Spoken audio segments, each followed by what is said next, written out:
Race number 5 at Ascot. It is Australia. Race number 9 for our Singapore viewers. And I'm really intrigued with this race over the 1,000 metres. We know that Stable Secret has Saturday class form. Bache returns here as well. Spiritualize has had a bit of a break since not performing to its best. And then also a horse like Sinesta, which has really good form lines behind Let It Slip. It should be an intriguing sprint battle. Absolutely. We'll have a look at the replay horse number 1, Stable Secret. Out CIA is getting mobile from Festive Excess and last Mr. Motown in the straight. Kenosha just wanted to wobble off the inside. Marshan can get the run through and then Stable Secret, but still Kenosha clear. Marshan's trying to get out. It's trying to get up on the inside of it, but Kenosha's in front of Marshan. Kenosha sprinting hard up the straight from Marshan and Stable Secret. Good performance last start on a Saturday, finishing a length behind Kenosha on that occasion. That was with the 58.5 kilos. This horse can carry weight, has a good track and distance record as well, and it's just honest from barrier 11.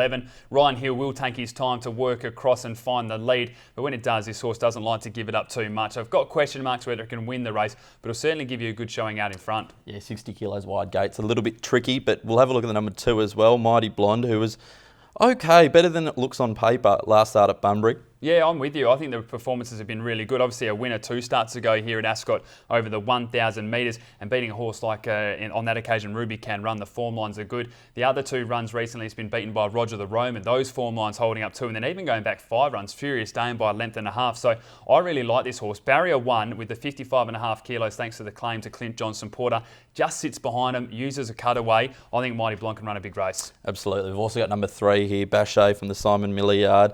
First up here, we'll trialled very nicely in front of Arcadia Dream. One of my favourites is Bache. She is just a class mare, the 5-year-old. She's won the 4 races from 17 starts. Not a great record over the 1,000. 6 attempts for 1 victory and 4 thirds, but she has placed 2 occasions from 3 attempts when first up. Has won at her only run at Ascot as well, and with the 55 kilos as well from that recent trial that you mentioned, which was good. I think she's another one that can just sit behind the speed or outside the leader and then play a part strongly late. Definitely. We'll have a quick look at number 6, Spiritualize as well. It was really good 2 starts back behind Volkov. A little bit disappointing last start, though. Yeah, there's big question marks around Spiritualize. Her best is very, very good. It is in top class type of sprinting form. Her worst is atrocious, and trying to find out where she's been. Brent Larson's had a couple of issues with his galloper. She's led on occasion. It's just been too hard to get past. She's gone back and run on strongly, and then, as you mentioned, last start, beaten 6 lengths and just showed nothing after going to the front on that occasion. William Pike gets back on board. He won at Ascot on her back in November.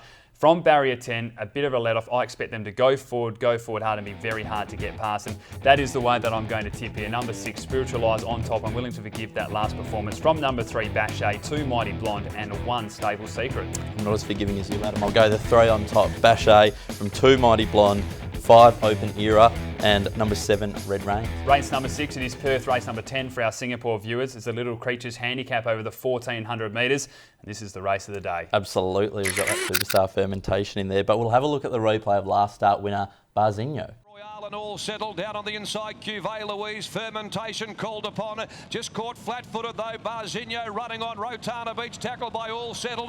Barzinho, famous some days, trying to weave its way through behind them as Barzinho raced up to All Settled. Barzinho hits the front though, and first up Barzinho beat. Really good performance by Barzinho on that first up performance. For those that watched the box seat, was really keen. Opened at about 13s, jumped at about $4, and just did it like a classy horse. And the reason why we liked in that run, I went back through, I mentioned the form lines, the George and Ernie and these types of big red Costas, which ran in the Group 2 Guineas. Now, from barrier 14, they're going to be forced to go back again, and we saw that this horse just really enjoyed it. Stepping up in distance, I think, is a massive positive. There's a few concerns. It gives the gallopers some good weight in this, but from what I saw first up, and I know that the word of this camp has around this horse, I expect it to go back, show a nice turn of foot, and it'll be rattling home late. Running on indeed, Adam. We'll also, Fermentation, number 13, drops down in class to Wednesday. She will be mighty hard to beat here. You threw out the term superstar, maybe too early, but I thought the first up performance was very, very good. Should never have won over the 1,200 metres. It was an amazing performance first up. She looked tremendous in the yard on that occasion, winning by a half length. That's when Lucy Warwick rode. Last start, I thought just a little bit disappointing. I was really surprised they stayed at 1,200. Thought William Pike just probably used her too early, trying to position up. She is one again that you probably want to see go back and then run on strongly. Jake Casey to ride just the 54 kilos. Barrier 1, normally you'd have a couple of question marks with a cutaway. That is now ruled out, and she does meet Barzinho 3.5 kilos better. So there are a lot of positives here for Fermentation. Let's take a look at the selections for race number 6. I'm going to go with number 3, Bazinho. From number 3, Fermentation. Number 2, All Settled, and 6, Famous Sunday. I've got the 13 on top, Fermentation. From the 14, Puro d'Oro. Number 5, Royal Supreme, and 3, Bazinho. Race number 7 at Ascot, it is Perth. Race number 11, another event over the 1200 metres. And again, I thought this was quite a good race. So horses like Settlers Creek returning, which we know is a Saturday class runner, of course, placed in the Belmont Classic last campaign. Travelling's been running well as well, as has a horse like Queen of Choice and Star Glitter. So the top 4 or 5, I think, really do stand out, but it does look to be an intriguing race. Absolutely. We're a bit spoilt for a Wednesday, which is nice. But we'll have a look at last start winner, Smarty Wilson, on the replay. The top of the straight quickly races away by 2 or 3 lengths, long overdue, and now Red Paddy, he hits the trigger. Red Paddy comes at no smoking with 150 to go. Red Paddy races up, draws level, hits the front. Smarty Wilson giving chase down the outside. Red Paddy ducked in, Smarty Wilson dived at him, and really sorry to show that replay again for the followers of Red Paddy on that occasion. It certainly hurt them. It looked as though it was going to win. Then Smarty Wilson just down the outside with Jerry Noski riding, got the bob and got the chocolates at $41 as well. The big positive here for Smarty Wilson now obviously is now barrier 2 and the 3 kilo claim to Randy Tanzo, just the 51.5. But I do feel like this horse is going to be outclassed. Yeah, there's a few others in here, like even number 1, Settlers Creek, first up here, can definitely run a race first up here. Yeah, I thought the trial was good. 59 kilos, bit of a question mark, but you go through last campaign, as I said, 5th in the Diana Plate, 3rd in the Belmont Classic. Does like a little bit more ground. The least it's won over is the 1400 metres. So there is question marks over the 12. But again, with conditions suiting, I expect this horse to be running on strongly. As will number 7, Queen of Choice, was okay in the Pearl Classic last start at Pinjarra on Magic Millions. Yeah, I think they just had to throw up the stumps with the Pearl Classic.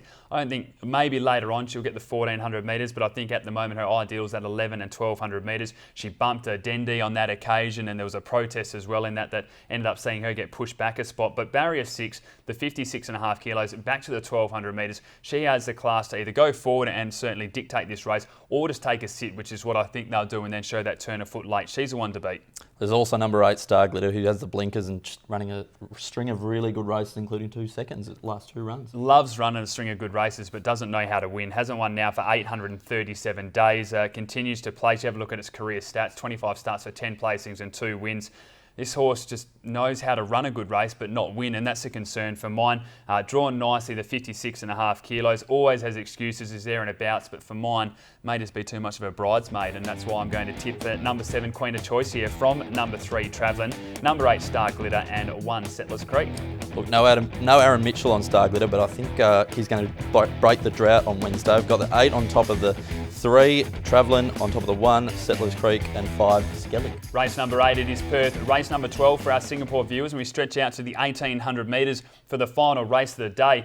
We mentioned about how close some of the form lines were earlier on in the program. What I like with this is the favourite horses, they are all out very wide, and it's going to be interesting to see where they all end up sitting. Some will be 3 wide when you do your speed maps. And how they run on as well, Adam. It's a big query. We'll have a look at the replay horse. Last start winner at Bunbury, number 9, Politics. Great stage, Girl down near the inside, battling then Paris Romance, but Colombard had booted well clear. The Road Trader sticks on. He has to go for the whip now. On the favourite, Yes You Can, making heavy weather of it. Paris Romance running on. Colombard in front, the Road Trader. Look at Politics coming from the back of the field as well. Paris Romance and Politics. It's Politics and Paris Romance. They went to the line. This was a superb run by Politics out the back, and the way that Patrick Carberry zigzagged through traffic, and I literally mean zigzag. You can see that replay there, going left, coming back right, and then that turn of foot late. Still managed to get home in 34.79 on that occasion over the 1690 metres. Beat Paris Romance by a short half head. Was a really good performance, and I think another good lead of how much Patrick does rate this horse,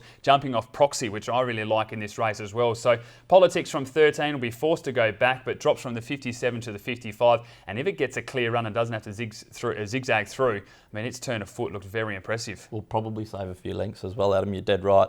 Number 12, O'Reilly's Crumpet, has been a money muncher for punters the last couple of starts. Has it ever? As you mentioned, has gone out as a $2.05 favourite, a $2.90 favourite, and even first up was at $5. Has finished second and third, and just doesn't quite have that killer punch at the moment. That's first up performance at Pinjarra, attacked the line strongly, was a really good run. Last start, it was still an honest performance, but it had every chance. 1 out, 1 back with the claim as well. This horse was good enough to win. It should have on that occasion.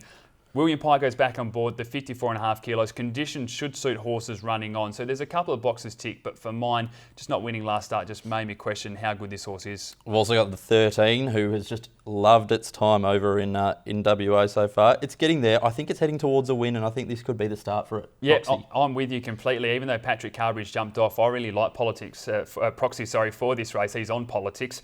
Stepping up in distance, has gone the 13, the 14, the 1600 metres since coming to the West. Was outlast on the recent run. Attacked the line strongly. Barrier 10, 54.5 kilos with Sean O'Donnell riding. Although a horse like O'Reilly's Crumpy did beat at home last start, I just think there's more positives for Proxy. And as you mentioned, settling in nicely. The 1800 metres, a big positive. And that is the way that I'm going to tip Proxy to get its first win here in the West from number 9 Politics, 12 O'Reilly's Crumpet and $15 down. I'm with you, Adam. I've got the 13 Proxy on top of number 12 O'Reilly's Crumpet, 2 Tom Almighty and 9 Politics. Time now to turn our attention to the best bets, and I'm going with the same stable and the same jockey here for both of mine. Race 3, number 6, Flying Reputation, and race 7, number 7, Queen of Choice. So best of luck to David Harrison and Patrick Carberry. Oh, I bet you are wishing them good luck. I've got race 1, number 13, Corvara. Really hard to go past that trial performance. Race 6, number 13, Fermentation. She's not going to let me down again. And value bet race 2, number 11, Alwadi. Make sure you do follow us on all social media parts. Of course, you will find us on Twitter, Instagram and Facebook. PerthRacing.com.au for all the event information. There are plenty of events coming up as well, so we're looking forward to seeing you out there at the track. On behalf of Mark and I, hopefully we found you a couple of winners, and we'll be back again next Saturday with another edition of Box C.